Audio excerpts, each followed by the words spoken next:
Yeah, the SciKit Learn is a free software machine learning library for the Python programming language. It is featured for various classification, regression, and clustering algorithms, including support vector machines, random forest, and gradient boosting. K-means and DBSCAN is designed to operate with the Python numerical and scientific libraries such as NumPy and SciPy. So, in this video, we are going to see about what is machine learning.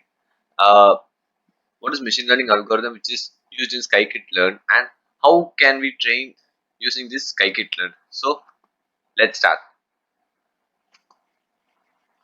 So in this slide, as we see, there is classification, regression, clustering, dimensional reduction, model selection, and pre-processing.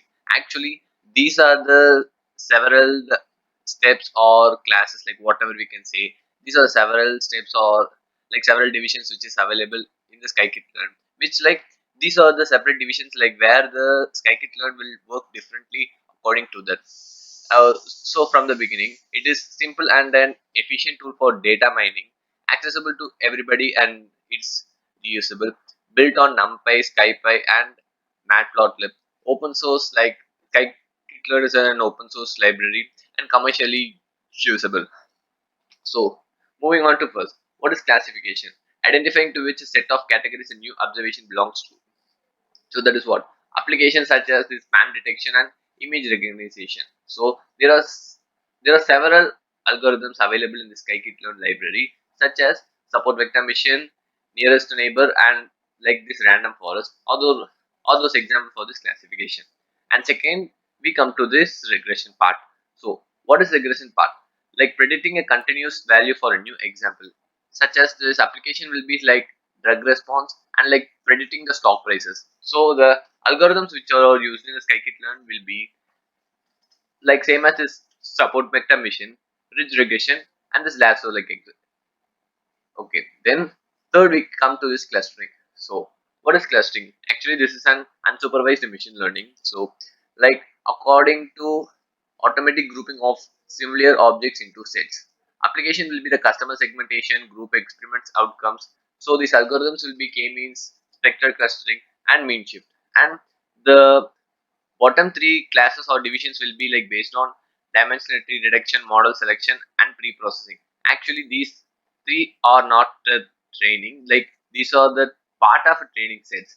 Like first will be the dimensionality reduction. So what this basically means, this dimensionality reduction means uh, obviously like we'll be cut shorting or will be setting a boundary for the data sets, or will be playing with the dimensions of an array. Say for example, like these applications will be like visualization and increased efficiency. It is mainly used for data visualization. And second will be the model selection. So selecting the best model will give you the best accuracy. So based on that, we'll be selecting the and comparing, validating, and choosing parameters and models. The goal will be improved accuracy via parameter tuning. So at last will be the pre-processing. This steps occurs after the model selection. Feature extraction and normalization is the only goal for this. Applications will be such as transforming input data such as text for use with machine learning algorithms. So the modules which are pre-processing and this feature extraction. So this part will be the different areas where the scikit-learn is used. So in this slide we'll see that into little deeply. So first of all, what is classification? Actually, classification and regression are those supervised machine learning algorithms. In that we may see those algorithms which are used in the scikit-learn are mentioned above. Naive basis, K neighbor classifier, and SDG classifier, like that. For that, the sample should be more than 1 lakh.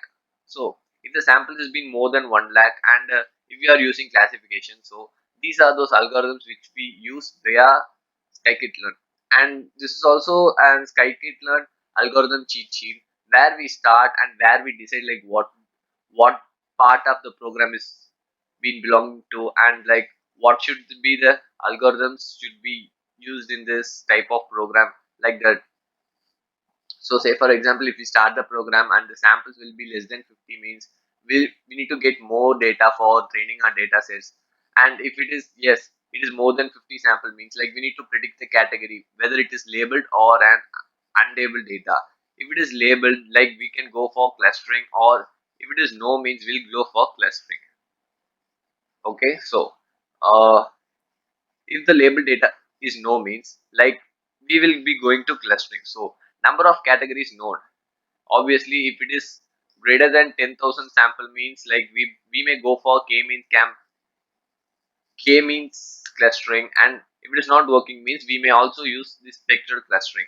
So number of categories, if it is unknown, means also the samples which are more than 10,000, means we may use mean shift VBGM.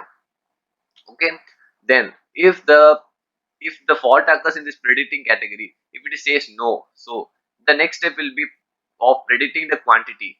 If yes, we may predict the we may predict the quantity, so then it may move to this regression. In regression, like it will check whether the sample is more than 1 lakh or not. If yes, few features should be an important, so like we may reduce, or like we may use to set to that, right? So if it is yes, means we may use lasso and elastic net. If no, means it's regression, as you can see in this flow chart. So that is what I'm trying to say. At last, like if the predicting a quantity, like it is not working, so like we need to just look, or like if you want to do any modification, means then it will come to this part. This is called this dimensional reduction, right? So next. Okay, here we came to the features of the SciKit Learn.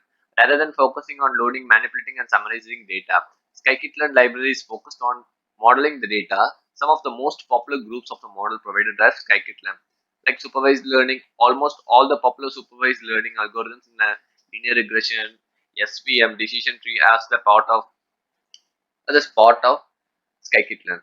Unsupervised learning, on the other hand, it is also a popular unsupervised machine learning algorithm, from clustering, factor analysis, PCA to unsupervised neural networks. Clustering. This is a model used for grouping untellable data. So, like we may have more and more in this SciKit Learn, where we can set, and if you want to train, and basically this cross validation is used to train and test the data of this unsupervised machine learning, often unseen data. So dimensionality reduction. So what is dimensionality reduction? It is used for reducing the number of attributes in the data, which can be further used for summarization, visualization, and the feature selection. So next comes N-assemble methods. As the name suggests, it is used for combining the prediction of multiple supervised models. And the next will be this feature extraction and feature selection and open source at the last. So feature extraction is nothing but to extract the features from the data set which is unwanted, and to define the attributes in image and the text data. Feature selection is nothing but to use to identify useful attributes to create a supervised model. And last, open source. It is an open source library and also commercially usable under BSD license. So that's all, guys. Thank you. The part 2 of our video will be updated soon in our channel. So if you like the video, give a like symbol, and if you have any doubt, comments in the comment section, and if you and share the video and subscribe.